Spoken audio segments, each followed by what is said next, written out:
Part 1. The Speckled Monster, 4,000 character epic edition. Close your eyes and try to imagine a shadow, not a shadow cast by the warm light of a candle, but a shadow cast by the cold, indifferent hand of death itself. In the 18th century, this shadow didn't care about your titles, your lineage, or the gold in your vaults. Whether you were a king draped in velvet or a nameless orphan shivering in a London gutter, when this shadow touched you, your life was effectively forfeit. They called it the Speckled Monster.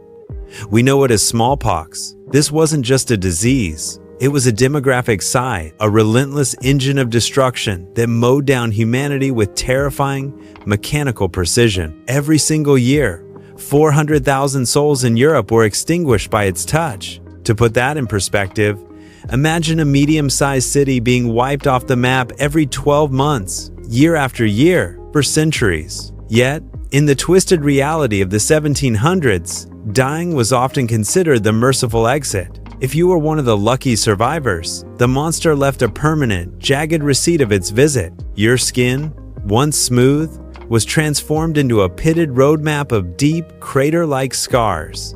Your eyes, once bright, might be clouded forever by a milky white veil of total blindness. In a society where your face was your currency and your sight was your only means of survival, the Speckled Monster didn't just kill you, it erased the very essence of your identity. London in 1721 was a city defined by this suffocating atmosphere of dread. The air was a thick, oily soup of coal smoke and the stench of open sewers. But there was one scent that struck terror into the hearts of every citizen: the cloyingly sweet, rotting odor of active smallpox. It was the smell of a neighborhood under siege. People were so desperate, so utterly consumed by the primal fear of the monster, that they began to embrace a practice that sounded more like a ritual from a dark, occult fairy tale than actual medicine. They called it variolation.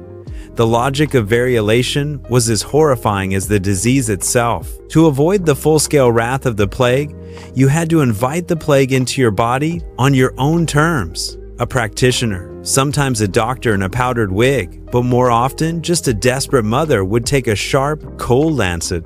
They would seek out a patient in the final, agonizing throes of the disease, someone whose body was entirely covered in ripe, foul, fluid-filled pustules. Then they would perform the unthinkable.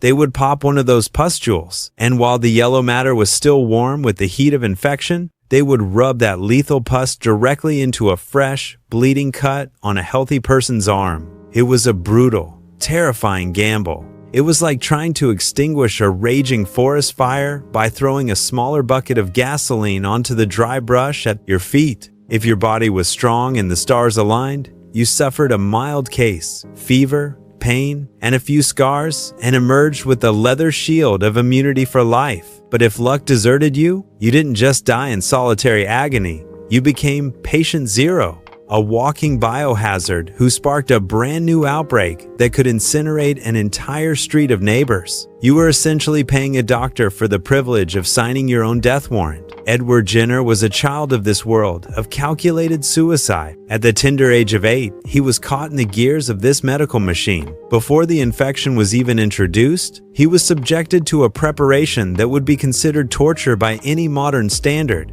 He was bled until he was faint, starved until his ribs showed, and purged with medicines that forced him to vomit until he had no strength left to cry. Only then was the smallpox matter introduced to his system. He was locked away in a cold, lightless stable with other infected children, treated like a leper. He survived, but the trauma was etched into the very marrow of his bones. For the rest of his life, the sound of a dry cough in the dark or the faint scent of decaying skin would send him back to that stable. To Jenner, this wasn't the triumph of science. It was a memory of pure, unadulterated terror. Decades later, Jenner found himself as a humble country doctor in Gloucestershire, while the elite physicians in London were busy charging fortunes for their dangerous pus-rubbing treatments. Jenner chose to listen to the people the world ignored. He listened to the farmers, the stable hands, and most importantly, the milkmaids. He noticed a pattern that defied everything he had been taught.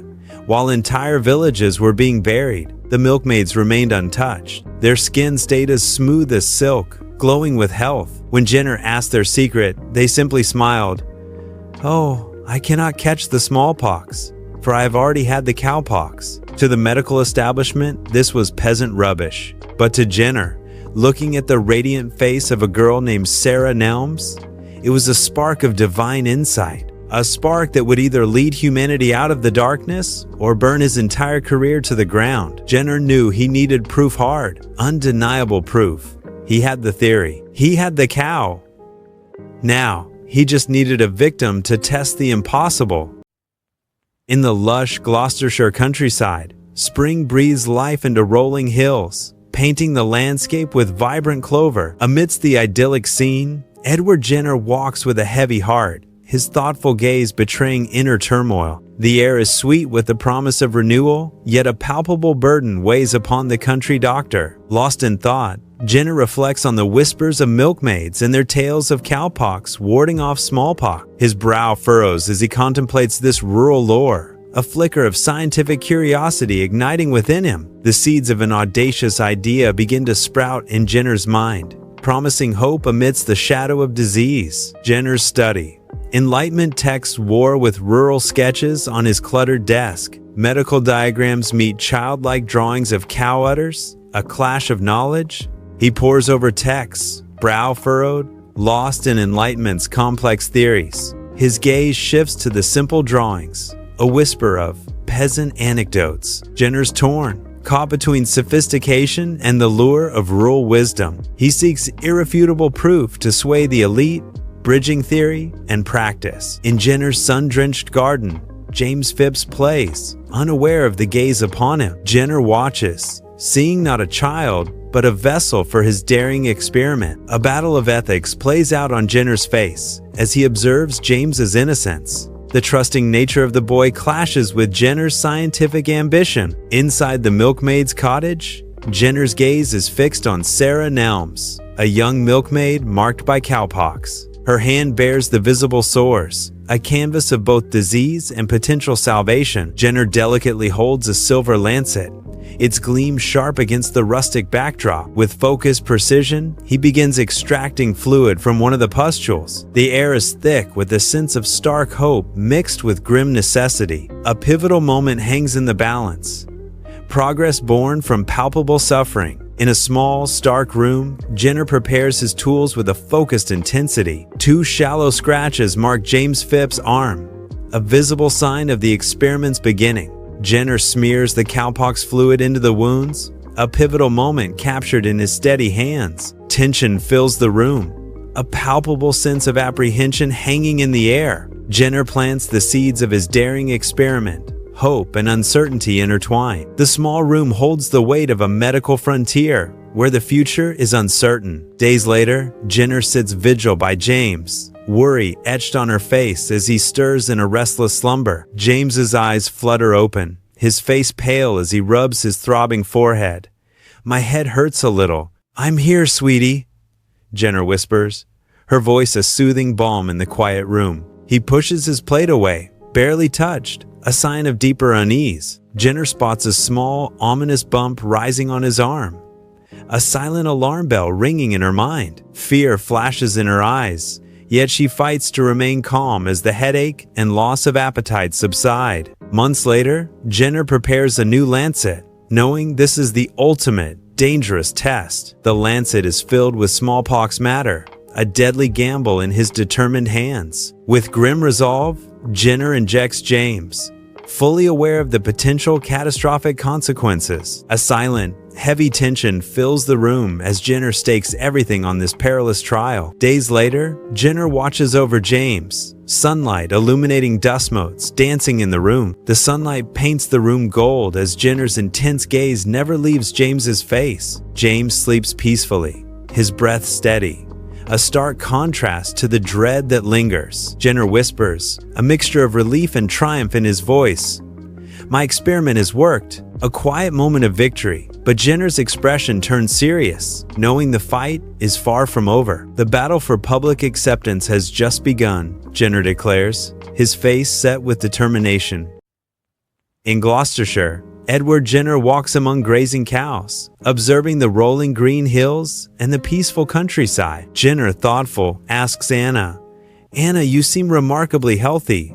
Have you ever had smallpox?" Anna responds, "No, Dr. Jenner. I did have cowpox a few years back." Jenner, intrigued, "And since then, you've been around those suffering and have not been infected?" The Royal Society buzzes.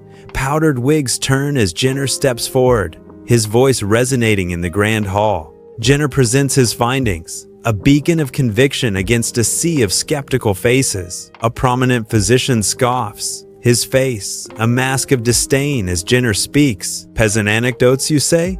The physician sneers, challenging Jenner's radical ideas. The air crackles with tension, tradition clashing against the winds of change in the esteemed society. On the village green, Jenner prepares to inoculate young James Phipps.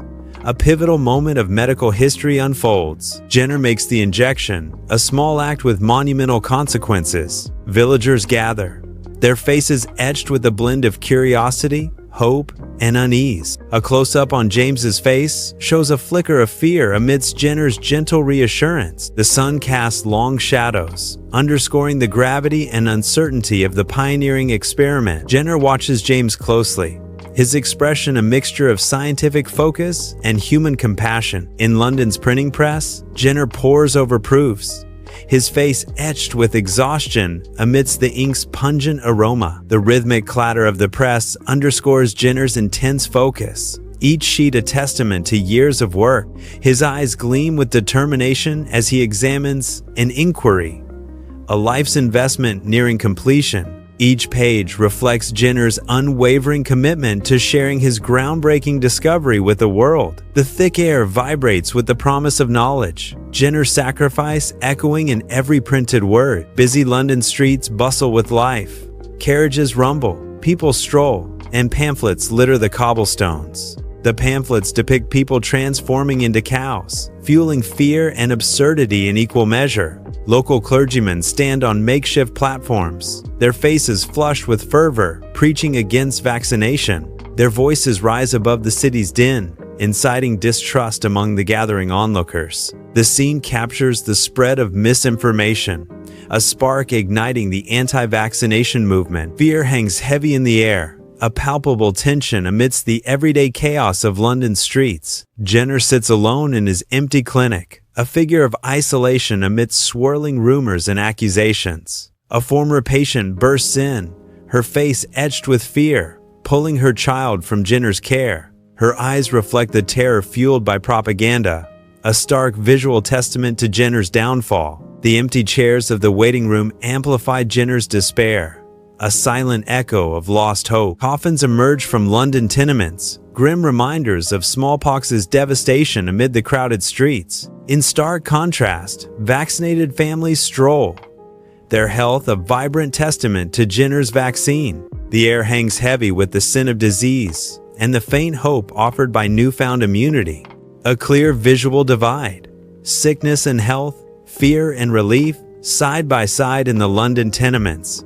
The scene embodies a silent debate, the ravages of the past versus the promise of a vaccinated future. The clinic's air is thick with disinfectant, a futile attempt to mask the overwhelming grime. Sweat beads on the rogue doctor's brow as he jabs a needle into a patient's arm. Discarded syringes and blood-stained bandages litter the floor, a testament to desperation. Patients cough and groan, clutching their arms, their faces etched with worry. Harsh lighting exposes the unsanitary conditions, casting long, ominous shadows. A panorama of suffering unfolds in the makeshift vaccination clinic. Dim light bathes Jenner's study, casting long shadows from stacks of papers and books. Jenner, burdened by responsibility, hunches over his desk, brow furrowed in deep thought. Data sheets form a fortress around him as he drafts letters with meticulous care. The quill scratches against the parchment, advocating for vaccine quality control. Firelight reveals determination mixed with fatigue etched upon Jenner's face.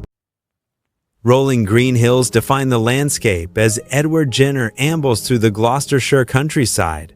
Jenner, a doctor in his late 50s, enters a barn, his kind face thoughtful as he watches milkmaids at work. His eyes reflect a quiet contemplation of his past breakthroughs. A gentle smile forming. Sunlight streams through the barn, illuminating Jenner's serene expression and the pastoral scene. Jenner's study overflows with letters, a testament to desperate hope pinned on his vaccine. He sits amidst the chaos, a solitary figure battling a sea of pleas. Each letter is a story, a family's future resting on his shoulders. With unwavering focus, Jenner pens his replies, offering medical advice and heartfelt support. The weight of the world is etched on his face, yet his determination never wavers. In his hands, the pen becomes a symbol of hope, a beacon in the face of despair. Dr. Pearson, expensively dressed, stands before London's Royal Society of Medicine, radiating confidence. He gestures with a manicured hand, a slight, knowing smile playing on his lips as he addresses the doctors. "Let us not abandon the principles of rigorous scientific inquiry," Dr. Pearson declares, his voice smooth. "There are more refined approaches to this matter of inoculation," he adds, a hint of superiority in his tone. In the sterile heart of the vaccine institution, Pearson's ambition sharpens his features. Driven by greed, he oversees the vaccine's production, his actions betraying reckless shortcuts. The air is cold, impersonal, reflecting the moral chill in Pearson's pursuit. Each vial represents a step further into darkness, fueled by unchecked ambition. A London hospital, a sterile haven turned incubator for fear. Patients marked by smallpox lesions fill the ward. Medical staff, their faces etched with worry, navigate the beds. A silent ballet of desperation unfolds. Pearson's vaccine, intended as salvation, has become the harbinger of a terrifying outbreak. The air hangs heavy. The cure has become the curse. Inside Parliament, Pearson addresses the members, his presence dominating the chamber. He gestures grandly, his voice resonating with self-importance and ambition. Pearson seizes the moment, attempting to claim sole credit for the vaccine's success. His face flushes with arrogance as he basks in the spotlight's glow. His words are crafted to diminish Jenner's contribution and boost his own image. The air crackles with Pearson's calculated ambition and thirst for recognition. Under the vast sky, the Balmus expedition cuts through the boundless Atlantic, a tiny vessel against the immensity of the ocean. On deck, 22 orphan boys stand,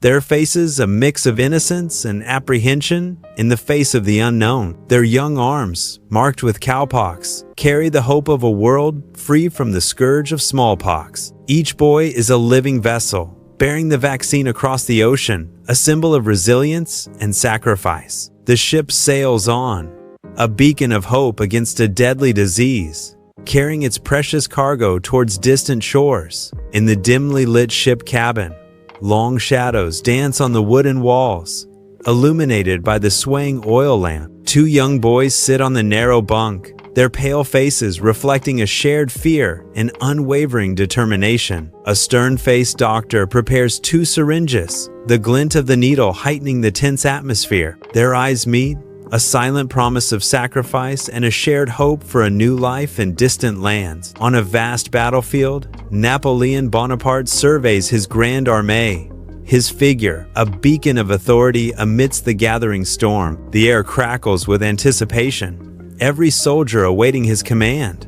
A silent, expectant energy sweeps across the ranks. Napoleon raises a gloved hand, a gesture that cuts through the noise, demanding absolute silence and attention. His voice booms across the field, resolute and commanding, carrying the weight of his strategic vision. "I order the entire Grand Army to be vaccinated," Napoleon declares, prioritizing the health of his men. "Smallpox is a greater threat than the enemy," he asserts, his words echoing the gravity of the unseen war. Inside Napoleon's tent, shadows dance as he reads, his face obscured by dim light. Generals stand in disapproval, their concern palpable in the low light. A letter arrives from Jenner, a plea for English prisoners' release. "Sire, we cannot release them.